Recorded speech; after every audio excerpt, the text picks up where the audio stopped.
My brother looked me dead in the eye, dropped my EpiPen into a restaurant trash can in front of 40 wedding guests, and said the words that would end his marriage before it started. Stop faking it for attention. 40 seconds later, a peanut had already touched my lips, and the only person who'd noticed wasn't family. It was a waiter named Desmond, and what he did next is the reason I'm alive to tell you this. My name is Ren, and I was the sister nobody believed. I'd had a severe peanut allergy since I was 4 years old. Not the mild kind. Not the kind where you get a little itchy and take a Benadryl and go back to your sandwich. The kind where my throat closes like a fist, where my airway narrows to a straw, where without an injection of epinephrine within minutes, I die. I'd been hospitalized twice in childhood. I carried 2 EpiPens everywhere I went, always the way other people carry a phone, an extension of my own body, the thing standing between me and the worst version of any given afternoon. My brother Caleb had grown up next to that allergy his whole life and somehow never once taken it seriously. To Caleb, my EpiPen was a prop, my allergy was a bit. A thing I supposedly leaned on whenever I wanted sympathy, whenever I wanted to be the center of something. He'd say it at every family dinner in some form. Ren just wants people to worry about her. Ren likes being the fragile one. My parents laughed along, mostly, because laughing along with Caleb had always been easier than correcting him. He was the golden son. Football scholarship that didn't quite pan out, then sales, then a fiancée named Priya who came from money and manners, and a family that didn't know yet what their daughter was marrying into. The wedding was at a vineyard 40 minutes outside the city, string lights, and a tented reception, and a seating chart that naturally put me at the table farthest from the head table, beside an elderly great-uncle who fell asleep before the appetizers came out. I didn't mind the seat. I minded what came before it. At the rehearsal dinner 2 nights earlier, I'd done what I always did at any group meal. I'd quietly flagged my allergy to the catering coordinator, in writing, with a note in my phone ready to show any server who asked. Severe peanut allergy. Life-threatening. Please confirm no cross-contact. I'd done this my entire adult life. It wasn't dramatic. It was logistics, the same as a diabetic checking a carb count. But Caleb had seen me hand the card to the coordinator at the rehearsal, and his face had done the thing it always did, that flicker of irritation, like I'd embarrassed him in front of Priya's family by daring to need something. Do you have to do that everywhere we go? He'd hissed at me in the parking lot afterward. It's my wedding week, Ren, not your allergy awareness tour. I'd let it go, I always let it go. That was the family currency I absorbed, they continued. The reception was beautiful, if I'm honest, in the way these things always are when you're watching them through a slightly cracked window of dread. The toasts went long. The wine went around twice. And then the dessert course came out, a trio of small plated treats, one of which was a delicate little tart with a thin curl of candied something on top that I did not recognize, and per house policy and my own ironclad rule, did not touch until I'd asked. I caught a passing waiter, not Desmond yet, a younger one, and asked what was in the garnish. Pistachio brittle, I think, or maybe almond, I can check. Close enough to peanut-adjacent uncertainty that my whole body went on alert. I didn't touch the tart. I set my fork down and reached into my clutch for my EpiPen, the way I always did the second a kitchen couldn't give me a clean answer, not because I needed it yet, but because in my world, you keep the exit door in arm's reach the second the fire alarm even might go off. That was when Caleb appeared at my elbow, flushed with champagne and reception night bravado, doing his rounds of the room like a man inspecting his own kingdom. "What now?" he said, not a question, looking at the EpiPen in my hand like it was a prop sword I'd brought to a costume party. "The garnish, they're not sure what's in it, I'm just being careful." "You're always just being careful," he said, loud enough that 2 tables turned. "At my wedding, Ren, you couldn't go one night."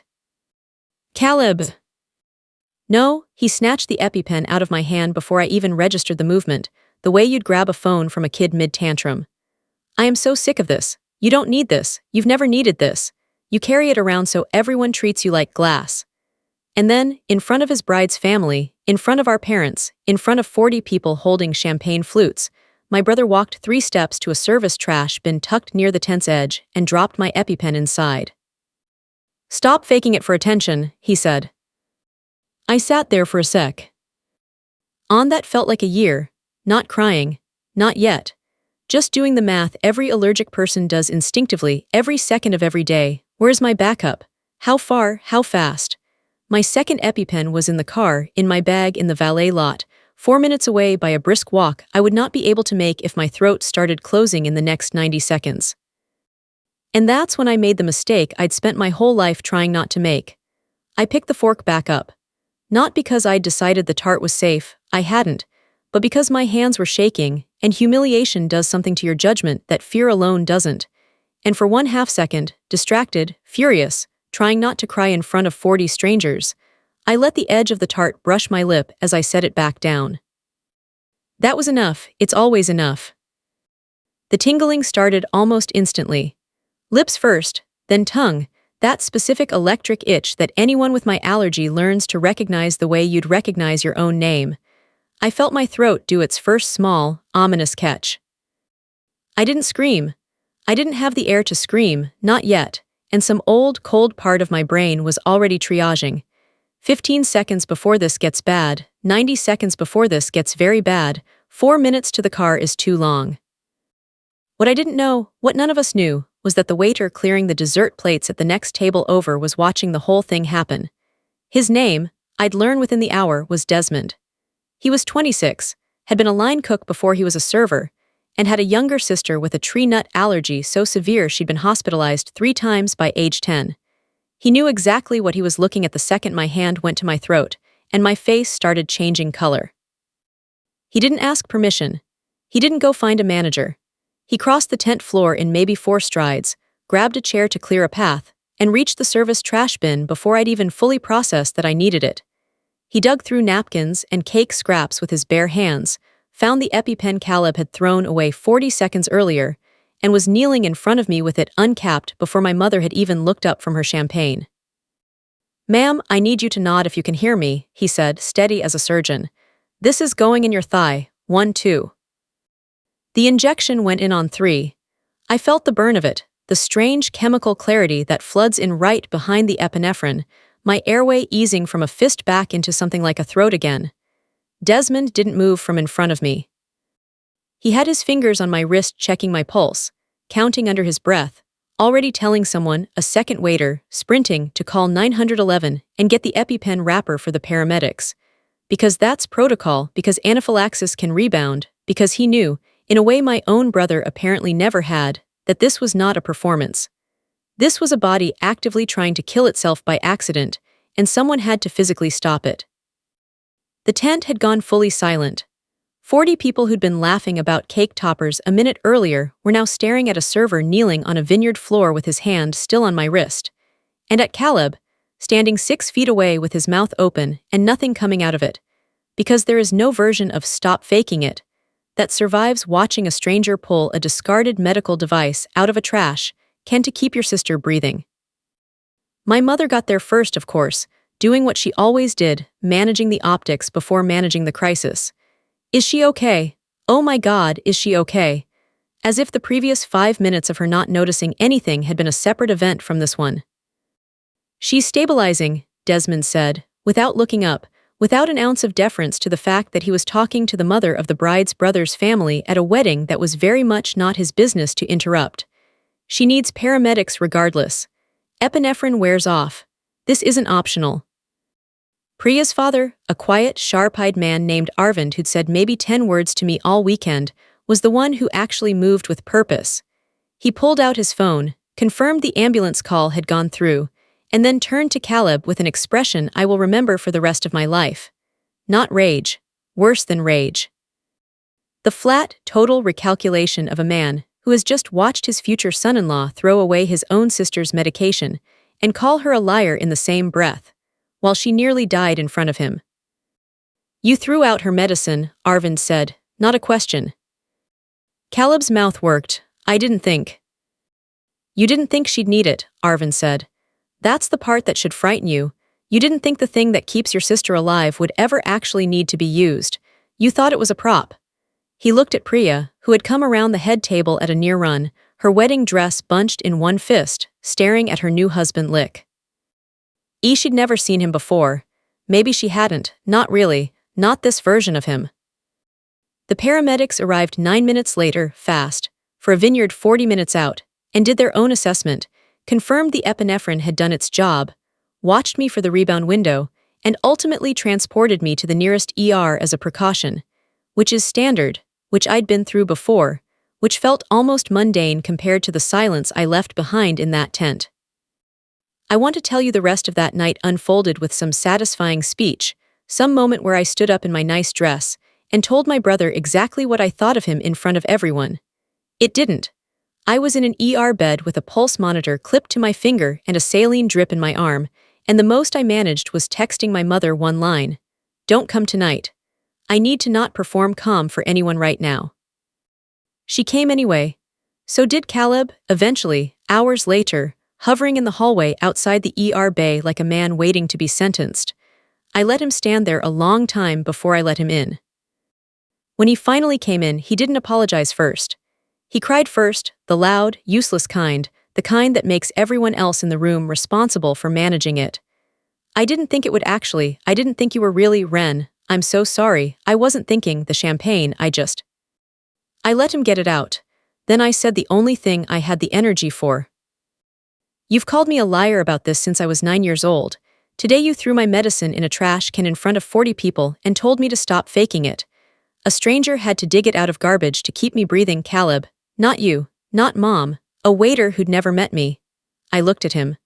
"I don't know what I want from you right now, but it isn't an apology that's really about how scared you are of how this makes you look." He didn't have an answer for that. Nobody ever does when it's finally said plainly.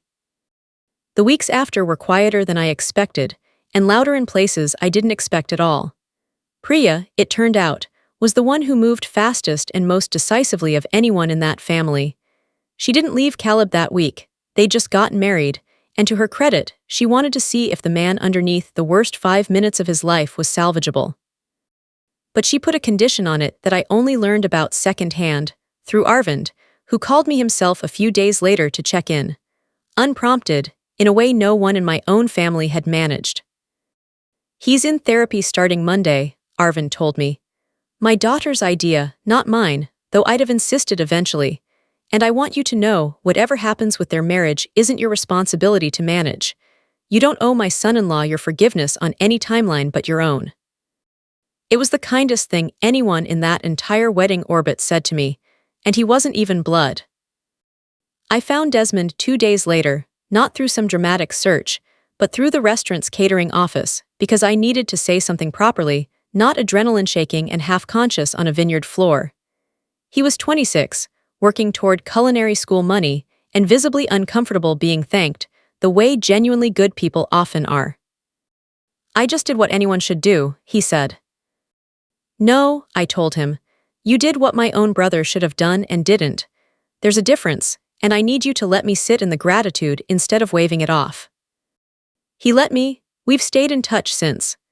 I helped him with his culinary school application essay, the way you help someone who handed you 9 more years of life back, with bare hands and zero hesitation, on the worst night of a wedding that wasn't even his. As for Caleb, we talk now carefully in the slow rebuilding way that doesn't make for a satisfying ending but does make for an honest one. He's been to therapy for the better part of a year. He's never again, not once, made a joke about my allergy. The last time I saw him, he actually asked, not assumed, whether the restaurant we were meeting at was one he should call ahead to about cross-contact. It wasn't dramatic. It was just decent. It had taken him 30 years and a near-death and a stranger's bare hands in a trash can to get there. But it was decent, finally, and I'll take decent over a speech any day. I keep 2 EpiPens on me now instead of 1 extra in the car. I never let distance be the difference again.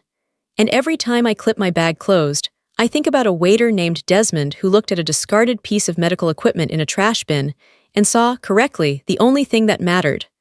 Not a prop, not a performance, a life, still worth saving, even by someone who'd never have to. That's my story. If someone in your life has ever called your pain a performance, I hope tonight you find your own Desmond, someone who doesn't need convincing to believe you. Drop a comment, hit subscribe, and I'll see you in the next one.